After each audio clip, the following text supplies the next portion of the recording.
want to come back to school, and although I was grieving, I found that to be the perfect opportunity to just give up. Mr. Freeland once again stepped up to the plate and told me, just come and write the exams. If you don't make it, you can always come back next year.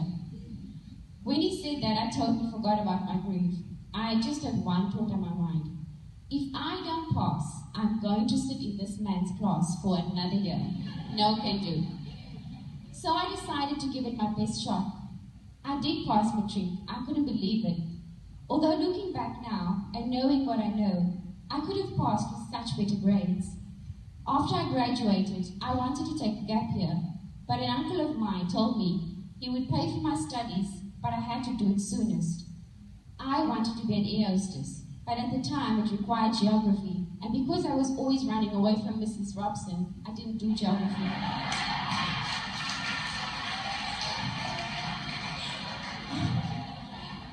My grades weren't the best, and the highest mark I achieved was in business economics, the subject Mr. Philan taught me. So I decided to do business management. While I was studying, I worked at a bookstore, then a grocery store, and anywhere I could find a job. It was a very different life. After I completed my studies, I moved to Luanda, Angola. It was a very different lifestyle than what I was used to. A country that had been at war for over 25 years. The buildings were still half broken and full of bullet holes. I was there with no family, only friends, and the worst part is, I didn't even speak their language, which was Portuguese. I've always had a love for language, and I decided to teach myself. So I would listen to songs in Portuguese and write it down, just as I understood it. Then I would ask friends if the spelling was correct. They would correct it for me, and that is how I taught myself. After 3 months of living in Angola, I got a job opportunity to work for ExxonMobil, which is the biggest oil company in the world. But I needed to complete a 6-month course in the oil and gas industry, and all the lessons, material, and the test would be in Portuguese. It wasn't easy, but I completed it, and I achieved one of the highest grades in my class, and I was also the first non-Angolan national to do such a course. It was, of course, a great achievement for me.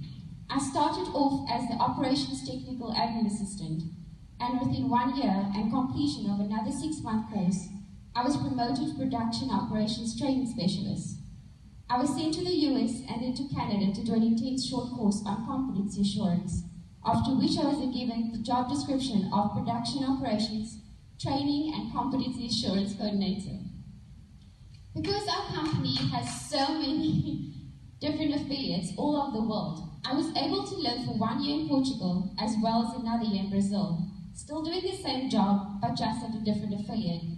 At the time, I was married to an Angolan national who was also the father of my children.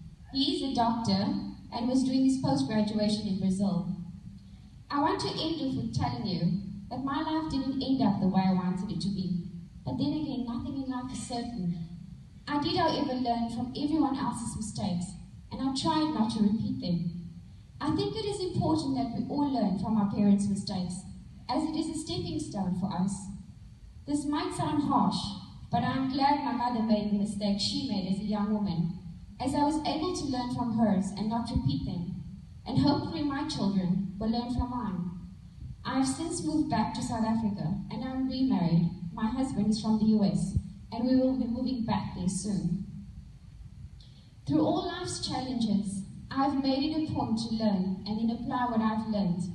I hope that I was able to touch at least one person's life today.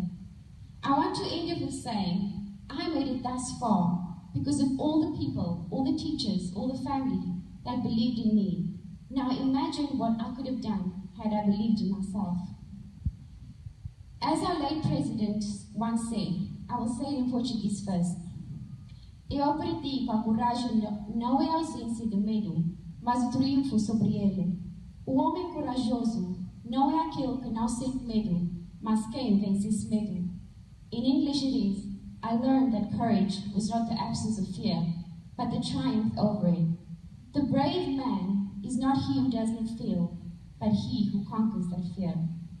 My last words to you is face your fears, believe in yourself, honor your parents, respect yourself and your peers. Love yourself so that others can love you. And when life knocks you down, dust it off and continue the race. I know that there's many of you that have single parents, and I want to tell you that we are so proud of you. I wish you only but success. God bless all of you.